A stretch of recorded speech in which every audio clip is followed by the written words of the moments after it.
I'll live with my eldest son and his wife, so get out. I was stunned by Dan's words. As if to add insult to injury, Megan also started berating me. Exactly, you're in the way, so leave. You parasite and waste of space. I was speechless. These people really need to understand their place. They better brace themselves. Those were just the words that came to my mind in the heat of the moment. Oh, I see. My feelings were just one-sided after all. Dan doesn't care about me at all. That's why he can say such things to me without hesitation. Why did I endure all this? I should have just divorced him without thinking. If I had, I wouldn't feel so miserable now. Oh, it's no use anymore. I have no choice but to make him understand my position by any means necessary. As soon as I resolved myself, a forced smile spilled from my lips. My name is Grace Johnson. I'm a 52-year-old full-time employee at a food manufacturing company. Being a full-time employee at this age often leads people to assume I'm single. But I'm not. I married Dan in my 20s, and soon after, our son Alex was born. Alex is now independent and even married. So now, it's just Dan, his mother Helen, and me living happily together. But it's not without problems. Yoko is elderly and her legs aren't what they used to be. I often need to lend a hand. However, Dan pretends not to see his own mother's struggles. She's your mother, aren't you going to help her? Dan turned away at my question. I wish he would think more about his family.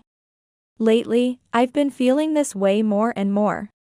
Dan works as a graphic designer. He's independent now, but he used to work in the creative department of an advertising agency. That's where I met Dan when he was at the advertising agency. Is there anything you're concerned about? Dan, who had come to my company for work, asked me this question. This part is a bit. Oh, sorry, I shouldn't have said anything as an amateur. No, advertising isn't only for professionals to look at. Your input is very helpful. Dan was kind in his response. Such a kind person. That was my impression of Dan at the time. After that, as we kept in touch through work, Dan asked me out. Of course, I accepted, and eventually, we got married. However, about 10 years into our marriage, Dan said something unexpected. I'm thinking of quitting my job and going independent. Can you make it on your own? I continued working even after our marriage. So, we had some financial flexibility. But Alex, who was born soon after our marriage, was in upper elementary school at the time. Things are fine now, but they will cost more in the future with tutoring and other expenses. Plus, Dan and I might not be able to work at some point. Thinking about that, I just couldn't understand Dan's decision to leave his stable job. That's why I responded that way. I'll still get work from my old company, so it's fine. Besides, you do side jobs too, right? What? Side jobs? You used to go to the office, but now you work from home, right? That's what I'm talking about. In fact, after getting married, I switched to working from home. Of course, this was to increase the time I spent at home. And ensure I didn't neglect the household chores. The vacancy for managing the company's e-commerce site was also conveniently available. That's how I managed to get into remote work. Yet, Dan seemed to think I had quit my job to do piecework. That's not piecework, I just shifted my job to home-based. Don't put on airs. Even piecework is a respectable job. I explained several times, but Dan wouldn't listen. Eventually, our discussion ended with Dan still misunderstanding. After that, we had several discussions, but Dan refused to change his mind. As time went on, Dan quit his job and went independent. I was terribly anxious. But, contrary to my worries, his work seemed to be going well. He looked healthier than before, and most importantly, he seemed more relaxed. It looks like things are going well. Yeah. My former colleagues give me work. And I get to spend time with Alex on my days off. It's great. That sounds wonderful. I was relieved. But a few years later, a different problem arose. I brought up this issue to Dan. What? You want to put Mom in a nursing home? Your mother herself said she wants to go. She said her legs are getting weak and she wants to move in. What do you mean? Dan's tone became accusatory, and I found it hard to speak. I want to take care of my mother-in-law too. But with both household and work responsibilities, it's not easy. Additionally, Alex was entering middle school and preparing for high school entrance exams. It's a time when various aspects of our lives need attention. So I can't focus solely on my mother-in-law. I explained all this to Dan. Then, Dan became upset and started complaining. Are you planning to abandon my mom? It's not like that, but your mother. But that's what it comes down to. If it's that hard, why don't you just quit your piecework? I was dumbfounded by Dan's words. Our household finances are currently sustained by my salary. Dan contributes too, but it's just a little. So, if I quit my job, we wouldn't be able to live. However, I couldn't tell Dan this truth. Dan has too much pride. If he knew I was earning more, he'd surely sulk like a child. Divorce is one thing, but he might even run away from home on his own. If that happened, I wouldn't be able to support Alex and my mother-in-law by myself. That's why I couldn't say anything. In the end, my inability to speak up brought the discussion to a close. That aside, not placing my mother-in-law in a nursing home wouldn't increase my burden. Indeed, her legs are getting weaker. Yet, she can still manage most things on her own. And there aren't many situations where I need to help her. As long as she's sitting, she can even cook. So, for me, it was more helpful to have my mother-in-law at home helping with household chores. As time passed, Alex became a high school student, and eventually, he went on to college. Then, Alex moved out. My burden suddenly lessened, and gradually, I found more time to attend to my mother-in-law. On one particular holiday, I agreed to accompany my mother-in-law shopping at her request. That's when I asked Dan to drive. Hey, could you drive? I'm going shopping with your mother. Sorry, I have work today. At a glance, Dan was wearing a suit. But something felt off. Hey, what's with that suit? Oh. I bought it. It was a bit expensive, but as the president, I thought I should wear nice things. Dan answered that. I can see what he's saying. But Dan started his company a long time ago. It feels a bit late now. A sudden change in attire is evidence of cheating. I remembered reading an article online about that. But there's no evidence. Reluctantly, I sent Dan off. Later, I took a taxi with my mother-in-law, but all day I couldn't stop thinking about Dan. Is he really cheating? After that, I started to suspect Dan. I decided to confront Dan if the opportunity arose. With that thought, I continued with my daily life. However, Dan didn't slip up. Only time kept passing. Eventually, Alex informed us that he had found a job, and later, he even announced his marriage. Still, I couldn't find any evidence of Dan's infidelity. I haven't found any proof of cheating, but Alex is married now. So maybe it's okay to just divorce normally. I began to think that way. During that time, one night, my mother-in-law went to the bathroom and injured her leg. Fortunately, the injury wasn't serious. However, she was shocked and said something unexpected. I guess I should enter a nursing home. And, I have a favor to ask. The situation was completely different from before. If I divorced, my mother-in-law might be neglected. Thinking that, I couldn't refuse her request. This time, I decided to do as my mother-in-law wished. That was about 6 months ago. Since then, I've been visiting her every holiday. I'm still worried about my mother-in-law. So I can't seem to go through with the divorce. I muttered that to myself on my way home. I'm home. Ah. Mom. Welcome back.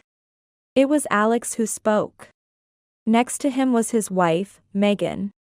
We've been waiting for you, Mother. Why are Alex and Megan here? Wondering, I asked Alex. Alex? Why are you at home? Well, about that.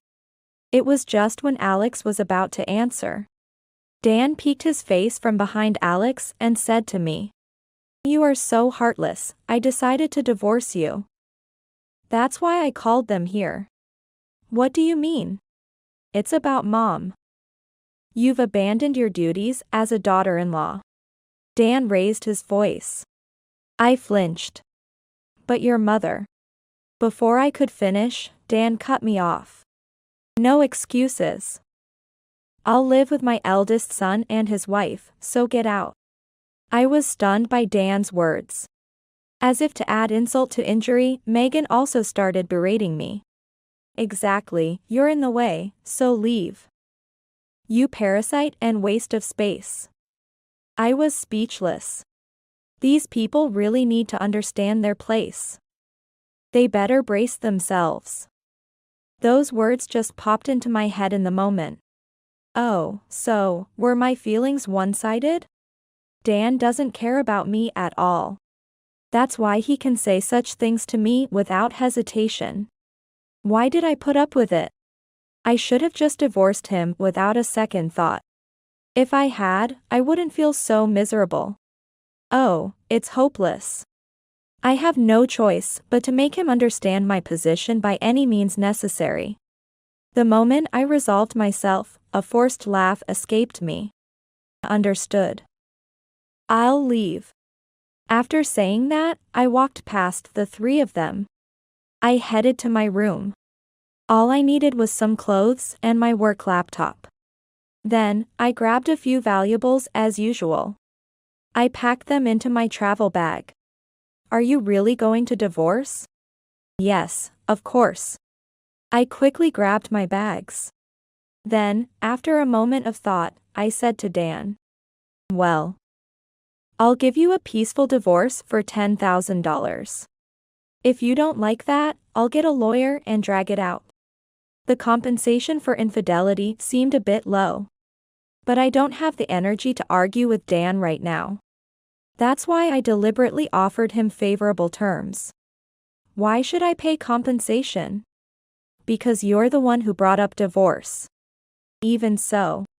Dan started to say something, but I stared him down.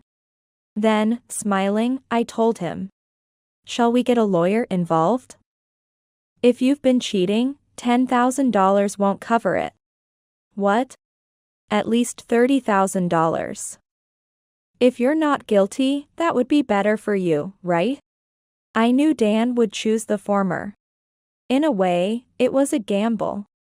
Dan gritted his teeth in frustration. Seeing his reaction, I was certain. Ah. He really was cheating. But I couldn't catch any proof. So, to corner Dan a bit more, I had no choice but to pretend I had evidence. What will you do?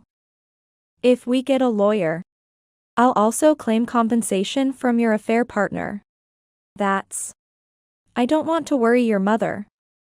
That's why I don't want to make a fuss. Dan hung his head at my words. Then, reluctantly, he answered. All right, I'll pay $10,000. This week. Then, that's settled. I'll come by on the weekend to sign the divorce papers. I smiled and walked past Dan. I left the house. I went to a nearby cafe and started looking for an apartment I could rent immediately. I looked around, but only short-stay apartments were available. For now, this will do. Reluctantly, I signed a contract for the short-stay apartment. and decided to live there for the time being. On the weekend, I headed to Dan's house. As I pressed the doorbell, Megan appeared. What? What are you doing here? I've come to collect my things. And there are some things like the divorce papers to handle. Is that so? With a snort, Megan dismissed me. I couldn't help but wonder why Alex had married someone like her. However, as I entered, Dan was waiting. There was an envelope on the table. That's the divorce papers. The compensation is inside too. Understood. Inside the envelope were the signed divorce papers and a bundle of $10,000. I checked it and put it in my bag. Then, I'll have the movers take my things from the room. Do whatever you want. Dan seemed sulky. Despite him being the one who wanted the divorce, I wondered what he was dissatisfied about. I shrugged and continued with the move. Eventually, when the moving was done, I handed Dan a bank book. This is the account book for the living expenses. Ah. You used to give it to me, but from now on, you'll have to transfer it yourself. I know.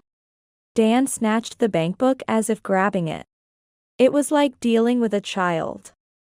I couldn't help but be exasperated.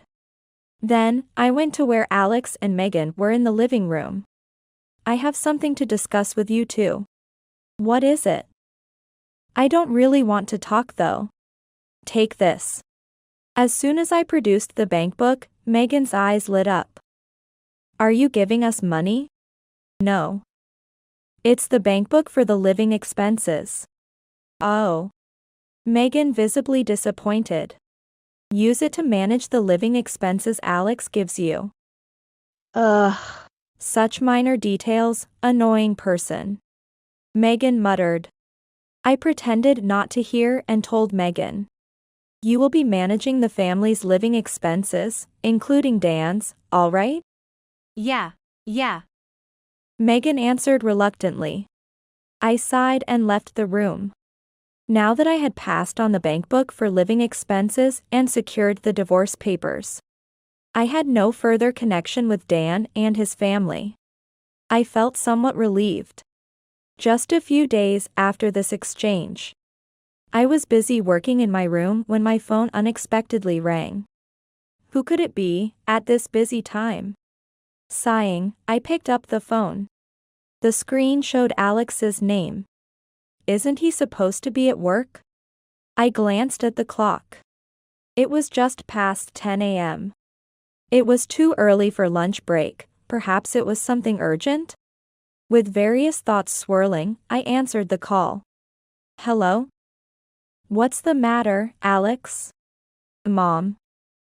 Where are you? I'm at home, but what's up? As I asked back, Alex raised his voice even louder. The account is empty, what's going on? Startled by the loudness of his voice, I momentarily pulled the phone away from my ear. I quickly put it back and asked. Is that about the living expenses account I gave you? Of course. Why is it empty? How are we supposed to live like this?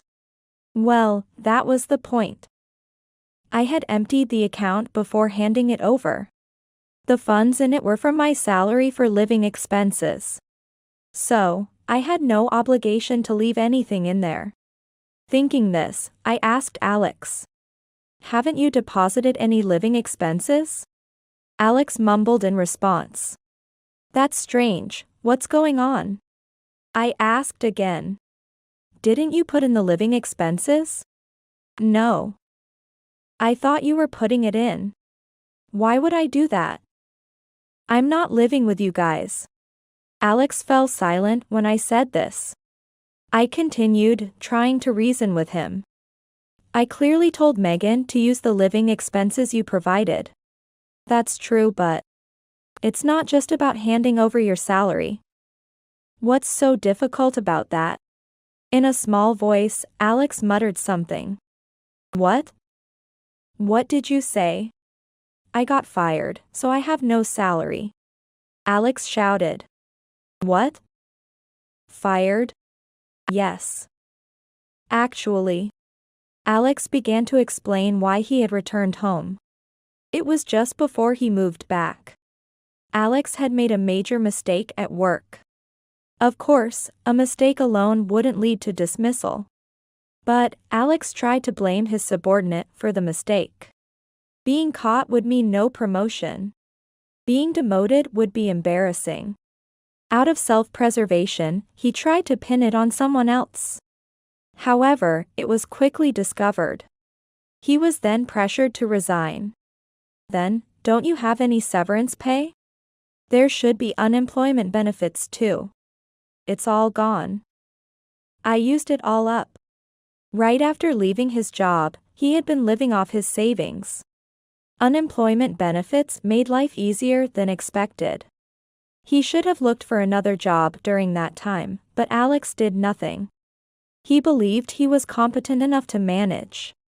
He thought he could find a job anytime. Falling into such thinking, he ended up wasting time with Megan. When he finally started looking for a new job, no one would hire him. That's when the conversation about moving in with his father came up. I came here planning to live off Dad's money, but Dad keeps saying he has none. That's unfortunate. Mom, just deposit enough for 1 month, that's all I'm asking. Alex pleaded with me. That's when I said, even if you make it sound like a scam. This is no time for jokes. A joke? No, it's payback. Weren't you the ones who kicked me out? Alex fell silent for a moment when I said that, but he quickly retorted. Megan and Dad were the ones who kicked me out. I had nothing to do with it. By not stopping them, you were just as guilty. The three of you should reflect on this together. Goodbye. I hung up the phone. Then, I blocked his number. Hopefully, that will teach him a lesson. I waited for a call from the other two, laughing to myself. However, no matter how long I waited, Megan did not contact me. It's been almost a month since I divorced Dan. I expect Dan will contact me soon. I looked at the calendar. Today is the end of the month. If all goes well, Dan should contact me today. As I was thinking this, I received an email on my smartphone. Here it is. The email was a summons from Dan. Luckily, today was Sunday and I was off work. I excitedly headed to the meeting place. I had a good idea of what Dan wanted to talk about. The issue was how Dan would react when he learned the truth. When I entered the cafe where we were meeting, Dan was already there. Sorry to keep you waiting. I smiled and sat down opposite Dan. Glancing over, I noticed Megan was sitting next to him. When I stared intently at Megan, she began to complain, clearly uncomfortable. Don't stare at people like that. Oh, I'm sorry. And why are you here? This concerns our family's finances. Megan scowled. She seemed quite angry. Without that, there's no fun in getting revenge. I muttered to myself. Eventually, I looked at Dan, who hesitantly began to speak. Listen, I got a call from a real estate agent. Any idea what that might be about? A real estate agent? What about it? As I feigned ignorance, Megan got annoyed. Pointing at me, Megan said, You know something, don't you? Just confess already. Even if you say that. I pretended to be troubled. Then, Dan leaned forward slightly. The real estate agent was saying something about rent. But we own our home. That's right. So I told them they were mistaken, but then they threatened to sue me. Dan tapped the table with his fingertips, clearly irritated. Seeing his frustration, I decided to reveal the truth. Did you make sure to transfer the living expenses? Huh? Oh, yes, I transferred it. That's a lie. If you had, we wouldn't be in this situation. Dan flinched at my words. I smiled as I told him the truth. The rent is for your mother's house. It's supposed to be deducted from the bank account I gave you. Wait. Our house is paid off. We don't have any rent to pay. That's because your mother sold the house. It's not yours to own anymore. Dan and Megan looked puzzled by my explanation. I then started explaining everything from the beginning. A while back, when my mother-in-law decided to move into a care facility, there was one problem. We could manage the monthly fees with her pension, but the initial costs were unaffordable. That's when I suggested a leaseback to her. With a leaseback, there's no need to move, and she could get a lump sum of money. However, she would need to pay rent to continue living there. So, I decided to use the $500 you had been putting into the house as rent. What about the living expenses? I've been covering all of that myself. About $2,000 a month. Dan and Megan were shocked. If you had continued to pay the living expenses, it would have just been deducted as rent. But if you understood, then transfer it immediately. And keep doing so, okay? As I laughed, Dan began to panic. Realizing something was off, eventually, Dan confessed. Actually, the company went under. What? Why? It's just that. Dan was at a loss for words. Then, Megan, looking irritated next to him, pointed at Dan. It's because this man was having an affair and squandering money on some woman. That's why we went bankrupt. Here's what Megan said. Dan had been using company funds to support his mistress, which led to the company's bankruptcy. But he couldn't tell me about the bankruptcy. So, he relied on Alex's income and called Alex and his wife back home. It's all your fault, isn't it? No, that's not it. I didn't. How is it Grace's fault? Blaming others. You and your son both. Megan's anger erupted. Eventually, the two of them started arguing, so I quietly left the cafe. Later, Dan and Alex looked for new jobs. But they weren't easy to find. As the deadline for the rent payment approached, they reluctantly started working part-time at a store. However, Alex couldn't stand being directed by younger students and quickly quit.